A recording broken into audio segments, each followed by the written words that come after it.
Is nothing sacred anymore? Even our nation's most cherished traditions are now being put on the chopping block in the name of a radical, new ideological agenda.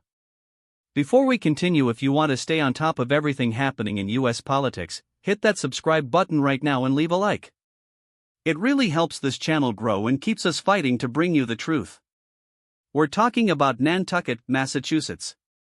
For those who don't know, it's the ultimate posh enclave for the ultra-wealthy, a place where the political elite including the Biden family frequently vacation. It's the definition of privilege. But this week, this quiet, exclusive island became the center of a national firestorm. The Nantucket Unitarian Meeting House, a place that has hosted a public reading of the Declaration of Independence and the Bill of Rights every single 4th of July for the last quarter century, has decided to kill the tradition. And their reasoning? Well, they say it's part of a process to better understand their own whiteness. Think about that for a second. We are approaching our nation's 250th birthday, the semi-quincentennial, and instead of celebrating the documents that changed human history and granted us our fundamental liberties, a group of self-appointed moral arbiters has decided that these documents are somehow problematic. In a letter published by the Nantucket Current, the Reverend Aaron Splain argued that for white people, the rights conferred by the Constitution and the Declaration have been tragically, often violently, and unequally applied.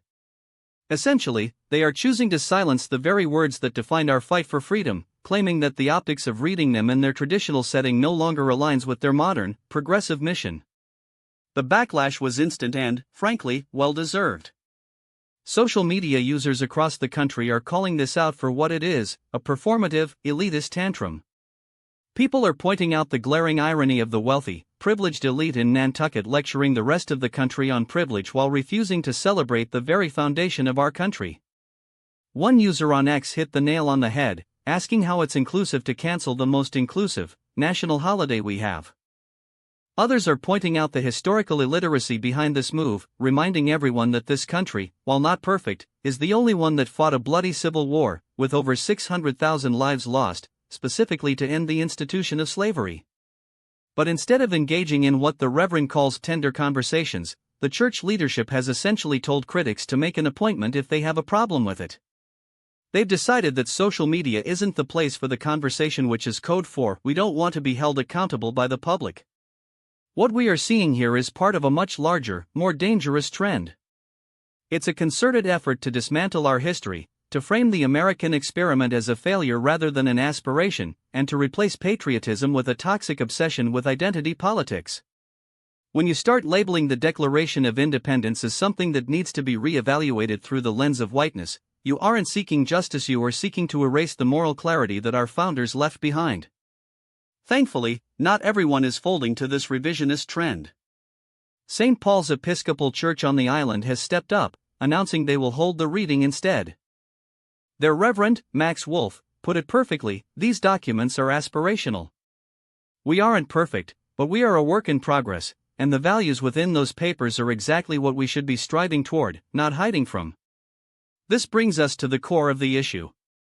We have a growing divide in this country between those who cherish our history and those who view it as a burden to be discarded.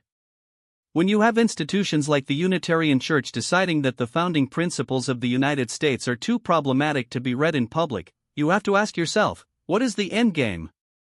Is it a better society, or is it the total destruction of our national spirit? I want to hear from you. Is this just another example of the radical left trying to rewrite history? Or do you think they have a point about the application of these documents? Does this change how you view these local institutions? Drop your opinion in the comments below. I read every single one, and I want to know where you stand on this.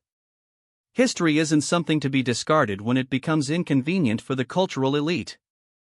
It is the bedrock of everything we have built. If we lose sight of where we came from, we're going to have a very hard time figuring out where we're going. We'll be watching this story closely, and you can expect more updates right here as they happen. Stay informed, stay vigilant, and don't let the noise drown out the truth. Thanks for watching.